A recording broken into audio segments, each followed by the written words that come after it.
Zorah by doctor J H. Allen. तो आपको JH. Elon sir के हिसाब से जो सोरा है वो 20 मार्क्स के लिए डिस्क्राइब करना होता है। तो ये कभी कभी आपको लॉन्ग क्वेश्चन 10 मार्क्स का भी पूछ लेते हैं।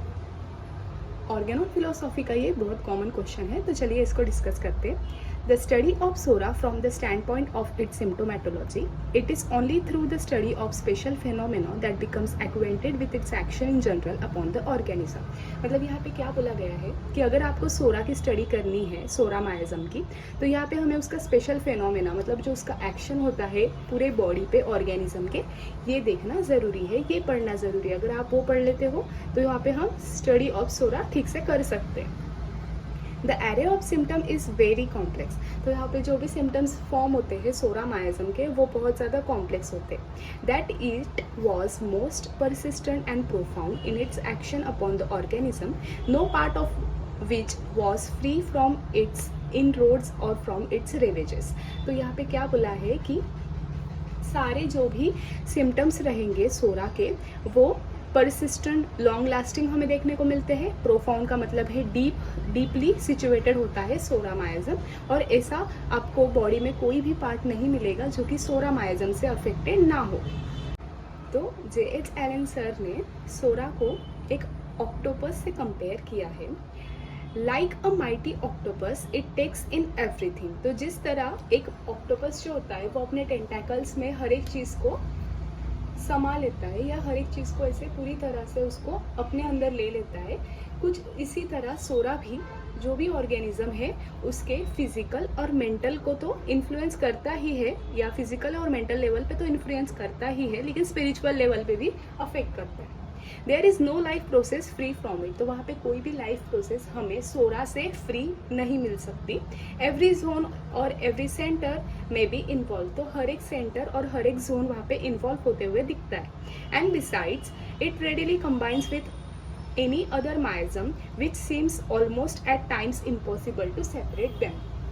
तो होता क्या है कि अब सोरा जो बॉडी में प्रेजेंट है वो क्या करेगा, दूसरे माइज्म के साथ में कंबाइन हो जाता है, और कभी कभी ये बहुत इम्पॉसिबल हो जाता है इन दोनों को सेपरेट करना।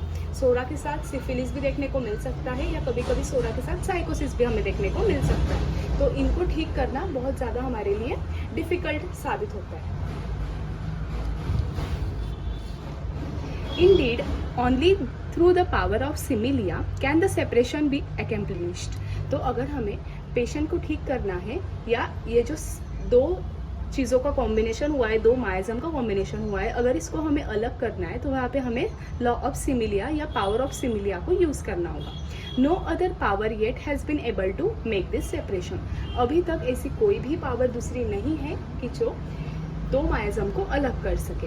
Another peculiar phase of psora in its power to assume a latent condition or stage peculiar to itself. मतलब यहाँ पे क्या बोला गया है कि जो नेक्स्ट मेन एक अलग पेक्यूलर सिम्टम है सोरा का, वो क्या है, तो वो लैटेंट कंडीशन में चला जाता है।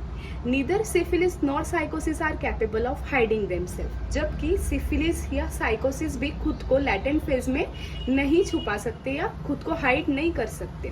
लेकिन अगर सिफिलिस या साइकोसिस कभी भी लैटेंट फेज में चले जाते हैं तो वो हमें एज अ सोरिक एक्सप्रेशन के फॉर्म में देखने को मिलता है, या in combination with psora making it our greatest enemy. तो वहाँ पे क्या बोला गया है, पहली बात तो जो सोरा है उसका पेक्यूलर एक सिम्टम क्या है, या पेक्यूलर फेस क्या होता है कि वो खुद को लैटेंट कंडीशन में छुपा लेता है। ऐसा सिफिलिस या साइकोसिस दोनों माइज्म नहीं कर सकते। लेकिन अगर कोई ऐसी कंडीशन आती है जहाँ पे सिफिलिस या साइकोसिस लैटेंट हो जाते हैं, तो वो रीअपियर होते हैं सोरिक एक्सप्रेशन के थ्रू, हमें वो देखने को मिलते हैं, या फिर हमें कॉम्बिनेशन ऑफ सोरा में देखने को मिलेंगे। इसकी वजह से सोरा क्या हो जाता है, हमारा ग्रेटेस्ट एनिमी हो जाता है। Hahnemann sir said that if it was not for the presence of sora in the organism could not become affected by any other disease, not even syphilis or psychosis। तो यहाँ पे Hahnemann sir ने बोला है अगर patient की body में सोरा present नहीं है तो सिफिलिस या साइकोसिस भी बॉडी में एंटर हो नहीं सकते। तो psora is the bond of acceptance that induces the life force to receive disease. It is the gateway of reception, the doorway wherein disease enters. तो ये क्या हुआ, एक बॉन्ड ऑफ एक्सेप्टेंस हुआ, मतलब अगर सोरा है तो दूसरी माइजम्स भी हमारे बॉडी में एंटर होने लगते हैं, हमारे लाइफ फोर्स को या वाइटल फोर्स को डिरेंज करने लगते हैं, और ये एक गेट वे बन जाता है रिसेप्शन का, जहाँ से सारी डिसीजेस एंटर होती है। Disease can enter in no other way, तो डिसीज दूसरे कोई जरिए से बॉडी में आ ही नहीं सकती। Psora occurs due to sin and disobedience by man. तो वहाँ पे एक थ्योरी है कि जो सारे गलत कर्म हम करते हैं उसकी वजह से, या जो भी हम पाप करते हैं उसकी वजह से सोरा बॉडी में आया था, पहली बार ह्यूमन बींग को उसने अफेक्ट किया था। Seldom do we find SORA, now an acute disease, universally.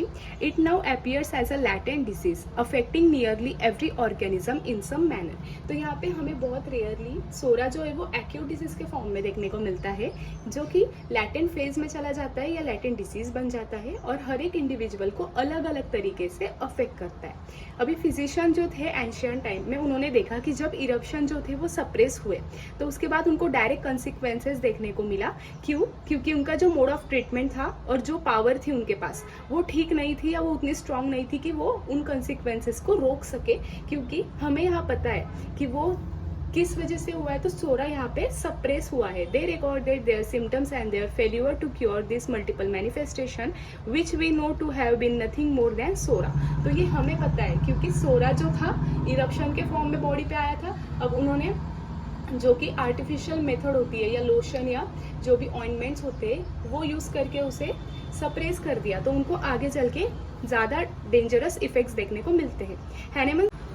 Hahnemann sir spend many years elucidating this subject that we might know something of mystery of soric action upon the human beings. तो यहाँ पे Hahnemann sir ने बहुत सारे साल यही चीज़ को study करने में लगाए कि ये क्यों होता है, या सोरिक एक्शन बॉडी पे कैसी होती है, और कोई भी डिसीज अगर हम एक बार उसे ठीक करते हैं तो वो रिकर होके क्यों आती है।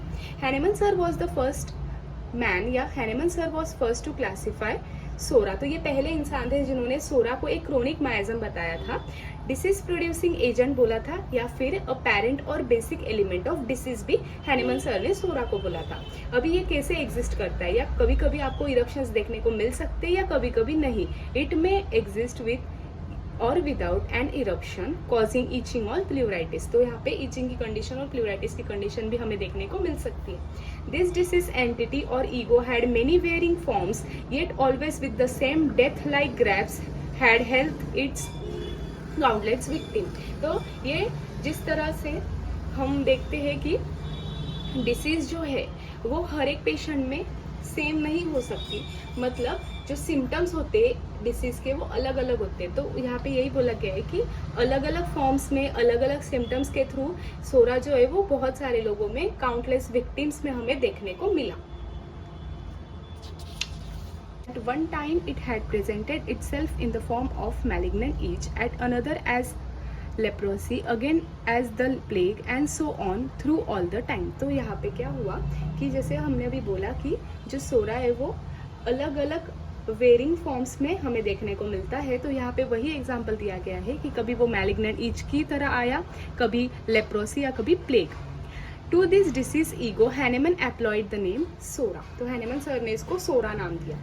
He discovered the law of similia in 1796 and published his organon in 1810. In 1827, only Hahnemann made it known to his followers this wonderful discovery। तो उन्होंने जो है लॉ ऑफ सिमिलिया 1796 में ढूंढ के निकाला था, और उन्होंने ये चीज़ जो पब्लिश की थी वो ऑर्गेनॉन ऑफ मेडिसिन में की थी 1810 में। लेकिन ये जो सोरा की थ्योरी थी वो उन्होंने अपने फॉलोअर्स को बताई थी in the year 1827। He discovered the true relationship between the miasm sora and all the subsequent sufferings of the patient। तो यहाँ पे उन्होंने ये भी रिलेशनशिप देखा कि सोरा माइजम और पेशेंट की क्या सफरिंग है, तो इस पर भी उन्होंने बहुत अच्छा स्टडी किया। Hahnemann sir arrived at this conclusion. तो उन्होंने लास्ट में क्या कंक्लूजन निकाला कि after years of constant study and thought together with repeated failures of ordinary homeopathic remedies to cure hordes of non-venereal diseases। तो जैसे कि वो स्टडी कर रहे थे कंटिन्यूसली, उनके पास पेशेंट आ रहे थे, वो उन्हें ऑर्डिनरी होम्योपैथी दवाइयों से ट्रीट कर रहे थे, नॉन वेनेरल मतलब सोरिक डिसीजेस को, लेकिन वो फेल हो रहे थे। क्यों? That non venereal diseases have been repeatedly and apparently successfully removed, continue to reappear in some modified forms of the disease, prove the disease did not constitute in toto but was simply an overflowing or a reaction produced in life force by presence of soric taint। मतलब यहाँ पे क्या बोला गया है कि वो बहुत पेशेंट्स को ठीक कर देते थे, लेकिन क्या होता था, सक्सेसफुली ठीक तो वो हो जाते थे, रिपीटेडली और अपेरेंटली डिसीज निकालने के बाद भी वो फिर से मॉडिफाइड फॉर्म में वहाँ पे देखने को मिलती थी। इसका मतलब क्या हुआ था कि वो पूरी तरह से, टूटो का मतलब है कि कंप्लीटली जो भी है वो ठीक से नहीं हुई थी, या वो बार बार डिसीज आ जाती थी। This disease was a mere fragment of much more deep seated primitive evil that had taken possession of the whole organism. मतलब उन्होंने क्या बोला कि ये जो ऊपर ऊपर हमें जो भी ये फ्रैगमेंट्स दिख रहे हैं और जो भी डीप सीटेड और प्रिमिटिव एविल है वो एकदम डीप हमारे बॉडी के अंदर बैठा हुआ है, और ये सिर्फ उसके मेयर सिम्टम्स हमें यहाँ पे या मेयर फ्रेगमेंट्स हमें सिर्फ देखने को मिल रहे हैं। Thus, we must not treat the disease by the names as it only drives back the enemy temporarily। तो टेम्पररीली या थोड़े टाइम के लिए हम एनिमी को ड्राइव बैक कर देते हैं अगर हम डिसीज को उसके नाम से ट्रीट करते हैं। हमें यहाँ पे क्या करना ज़रूरी है, टोटलिटी ऑफ सिम्टम्स लेना ज़रूरी है, और उसके बाद हम लॉ ऑफ सिमिलर को अगर अप्लाई करते हैं तो इस हिसाब से हम पेशेंट को पूरी तरह से ठीक कर सकते हैं। Hahnemann sir says that at one time the psoric eruption were appeared after infection had taken place was easily driven from the skin by all sorts of lotion and contrivances। contrivances का मतलब क्या है कि artificial mean से या lotion से या जो भी ऑइंटमेंट्स हम यूज़ करते हैं, लोकल एप्लीकेशन जो भी यूज़ करते हैं, उसकी वजह से क्या होता है, ये जो सोरिक इरप्शंस होते हैं वो सप्रेस हो जाते हैं। दस द ईच वॉज, तो ईच जो हुआ वो एक मैनिफेस्टेशन हुआ, या जिसको हम दूसरे शब्दों में बोले तो सेकेंडरी मैनिफेस्टेशन ऑफ सोरा होगा। जो ईच हमें देखने को मिलती है वो एक सेकेंडरी मैनिफेस्टेशन ऑफ सोरा होगा। Thus, there is no fixed formula or symptomatology, but it made manifestation in multiple forms and countless endless phenomena, varying often with the age, sex, nationality, zone, climate and other circumstances of a numerous order। तो यहाँ पे क्या बोला गया है कि जो सोरा है वो खुद को बहुत सारे अलग अलग वेरिएशंस में दिखाता है, अलग अलग मैनिफेस्टेशन देखने को मिलते हैं, उसका कोई फिक्स फॉर्मूला नहीं होता है, कोई फिक्स सिम्टोमेटोलॉजी हमें नहीं देखने को मिलती है। काउंटलेस एंडलेस फेनोमेना हमें देखने को मिल सकता है with respect to their age. तो हर एक एज में अलग अलग हमें सिम्टम्स देखने को मिलते हैं। मेल फीमेल में कुछ अलग सिम्टम्स देखने को मिल सकते हैं। नेशनैलिटी के ऊपर भी डिपेंड होता है, जोन, क्लाइमेट और अदर सर्कमस्टांसेस भी सोरा को इन्फ्लुएंस करता है। ऑफन द माइल्डर फॉर्म्स, जो माइल्डर फॉर्म्स थे वो ज़्यादा डेंजरस साबित हुए, जो कि सोरा के माइल्डर फॉर्म्स थे वो ज़्यादा डेंजरस साबित हुए। क्यों? As they were not protected और isolated from it, as it is one of the malignant times of leprosy patient. तो लेप्रोसी के जो पेशेंट थे उनको उस टाइम पे ठीक से आइसोलेट नहीं किया गया, नॉर्मल लोगों को जिनको नहीं हुआ है तो उनसे उनको अलग नहीं रखा गया। इससे क्या हुआ, लेप्रोसी भी फैलती चली गई दूसरे पेशेंट्स में जिनमें वो नहीं थी। The grouping of secondary element that presented themselves as a suppression of each was to him positive proof of falsity of treatment। तो यहाँ पे हमें क्या देखने को मिला कि ये क्यों हुआ, क्योंकि वहाँ पे सपरेशन ऑफ ईच हुआ। तो हैनेमन सर के सामने ये क्या चीज़ आई कि ये एक फॉल्टी ट्रीटमेंट का जरिया है, या फॉल्टी ट्रीटमेंट वहाँ पे हुआ है, और इसी हिसाब से वहाँ पे जो ट्रू कैरेक्टर है माइज्म का वो भी इग्नोर किया। All secondary or tertiary manifestation of diseases are induced by suppressed itch. They produce by suppressing sora or any of the basic miasm। तो जो भी सारे स्टेजेस दूसरे सेकेंडरी या टर्चरी हमें देखने को मिलते हैं, या जो भी सेकेंडरी टर्चरी मैनिफेस्टेशन हमें देखने को मिलते हैं, ये क्यों होता है, क्योंकि यहाँ पे सपरेशन ऑफ सोरा हुआ होता है। इसीलिए Hahnemann sir says that nothing can be suppress but the chronic miasm as it is perfect bond with vital force. तो यहाँ पे क्या होता है कि जो सोरिक माइज्म है या जो भी क्रोनिक माइज्म होता है वो लाइफ फोर्स के साथ में एक परफेक्ट बॉन्ड बना लेता है, और वहाँ पे वो ज़्यादा डिफ़िकल्ट हो जाता है हमारे लिए उसको ठीक करना। और हमारी जो बिगेस्ट मिस्टेक होती है हैनेमन सर के हिसाब से वो क्या है, our great mistake is it not studying disease as a whole. तो हम जब भी डिसीज़ को देखते हैं या स्टडी करते हैं, हम उसे एज अ होल नहीं लेते, यही हमारी सबसे बड़ी गलती होती है। हम यहाँ पर करते क्या है, this separation of every this separating of every manifestation into pathological groupings and segment and losing sight of its dynamic origin as well as its greater consecutive nature and successive development is a mistake। तो यहाँ पे हम सिर्फ जो disease है उनके नाम देने के पीछे या नाम के जो नाम है उसके पीछे उसको जो ट्रीट करते हैं या उसको जो बार बार पैथोलॉजिकल ग्रुपिंग करते हैं, सेगमेंट करते हैं, इसमें हम ये चीज़ भूल जाते हैं कि वहाँ पे हमें डायनेमिक नेचर देखना ज़रूरी है, डायनेमिक ओरिजिन देखना ज़रूरी है, उसका कंजिकेटिव नेचर क्या है, उसका सक्सेसिव डेवलपमेंट क्या है, ये सारी चीज़ें देखना हम भूल जाते हैं। हम सिर्फ नाम जो है डिसीज़ का उसके पीछे पेशेंट को ट्रीट करने जाते हैं और इससे साबित क्या होता है, we are sure to fail. तो इन सब की वजह से स्पिरिचुअल ईगो को हम वहाँ पर इग्नोर कर देते हैं, इसकी वजह से हम फेल हो जाते हैं। तो we must first know and understand that disease originates in the life force itself. तो डिसीज कहाँ ओरिजिनेट होती है, लाइफ फोर्स मतलब क्या, वाइटल्स फोर्स में डिरेंजमेंट आती है, उसकी वजह से डिसीज होती है। We must consider the dynamic nature of disease as we know that everything in the universe of God is dynamic. तो जो गॉड है उनका जो यूनिवर्स है उसमें हर एक चीज़ का जो भी ओरिजिन है वो डायनेमिक है and dynamic law controls every vibration of matter from the smallest atom upwards. तो यहाँ पे क्या बोला गया है कि गॉड का जो भी यूनिवर्स बनाया हुआ है वो डायनेमिक नेचर का है या डायनेमिक ओरिजिन का है। तो हर एक चीज़ जो भी होती है हमें उसका डायनेमिक नेचर डिसीज का भी देखना ज़रूरी है। We need to look into the action of this law so that we may see the miasm in its true light। तो यहाँ पे हमें एक्शन जो है मायाजम का उसको भी देखना जरूरी है। Today the soric miasm is blended with psychotic miasm to a fully 80%। तो यहाँ पे हमें बहुत सारी केसेस देखने को मिलती है कि पेशेंट्स का जो मायाजम है पहले वो सोरा था, अभी आगे चल के वो साइकोसिस के साथ में भी ब्लेंड हो चुका है और 80% केसेस हमें वैसे देखने को मिलते हैं। डॉक्टर लिपि थे, उन्होंने क्या नोटिस किया था, sycosis in some form of toothache and neuralgia and catarrhal condition were most common manifestation of psora. These miasmatic expressions of disease are ever changing। तो ये जो miasmatic expressions होते हैं वो हमेशा ever changing होते हैं। इसका क्या क्या रीज़न है, तो मल्टीपल ब्लेंडिंग, जैसे अभी हमने देखा था कि सोरा साइकोसिस के साथ मिला हुआ था या ब्लेंड हुआ था, तो वैसा कभी कभी वो सोरा जो है वो सिफिलिस के साथ भी हमें देखने को मिल सकता है। सप्रेशंस हो जाते हैं कई तरह के, या फिर जो भी अनसाइंटिफिक मेथड ऑफ ट्रीटमेंट होती है, सर्जिकल एंड ऑपरेटिव मेजर्स होते हैं, इंटर मैरिजेस और इसी के साथ हेरिडेटरी ट्रांसमिशन होता है। उसकी वजह से क्या होता है कि जब भी पेशेंट में ये सारी चीज़ें हो जाने के बाद हमें क्या देखने को मिलेगा, all this tend to change the normal action of life when the miasms are present and give us falls और डिसीज फिजियोलॉजिकल एक्सप्रेशंस।